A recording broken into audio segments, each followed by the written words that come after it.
Solapur జునావిడి గర్కుల్ morning 2 o'clock నుంచి భారీ వర్షం పడడంతో దానివల్ల ఎందరో ఇంట్లో నీళ్లు వెళ్లడంతో వాళ్లకు భారీ నష్టం కలిగింది.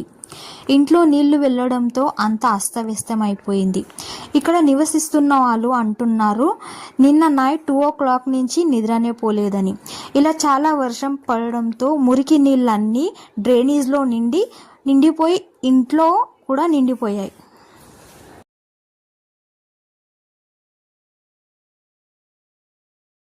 आमच्या इथे खूप पाऊस पडलेला आहे, त्यामुळे इथे पाणी साठलेलं आहे. अक्षरशः लोकांच्या घरात सुद्धा पाणी गेलेलं आहे. यामुळे लोकांना खूप त्रास होतो. ఇంట్లో ఎంతपर्यंत నీళ్ళు వచ్చింది? ఇంట్లో నిండినే అన్ని ఇల్లు నిండినాయి.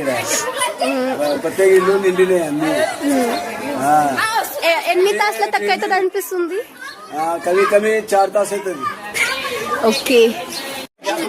గ్యాస్ మళ్ళా సింటెక్స్ మంచి ఉంటాయి. నువ్వు తీసుకుని కూడా తెలుగు తెలుగు అంటే నాకన్నా మంచి మాడే పొద్దుగాల నసుకుల నుంచి వండుకొని వండుకోలేము. రాత్రి ఇంట్లో అన్ని నీళ్ళు. ఎంత వరకు వచ్చినాయి నీళ్ళు మీకు? ఇంట్లో ఎంత మోకాల వరకు వచ్చినాయా? వచ్చినాయి, కిచెన్ లో వచ్చినాయి, మొత్తం అన్ని డబ్బాలు ఇంట్లో 4 o'clock నుంచి అసలు అనుకోనే లేదా? పిల్లలు మేము అందరం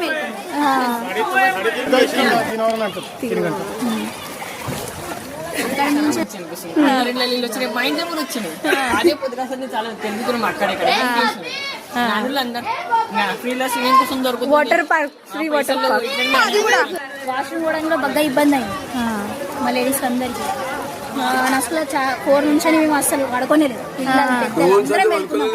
ముసలాళ్ళు అయితే కూర్చున్నారు, మొత్తం పచ్చిగా ఇంట్లో అన్ని పక్క బట్టలు పచ్చిగా నిద్రలు లేవు.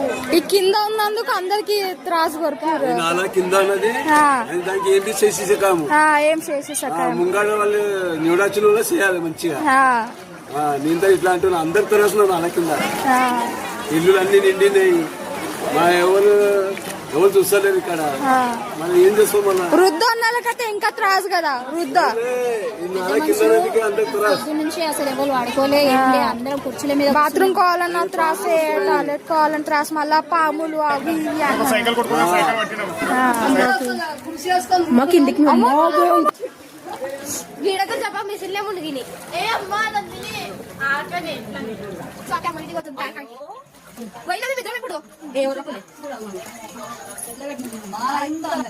అన్ని ఫ్రీజ్ అన్ని మీద పెట్టిండు. Gas gas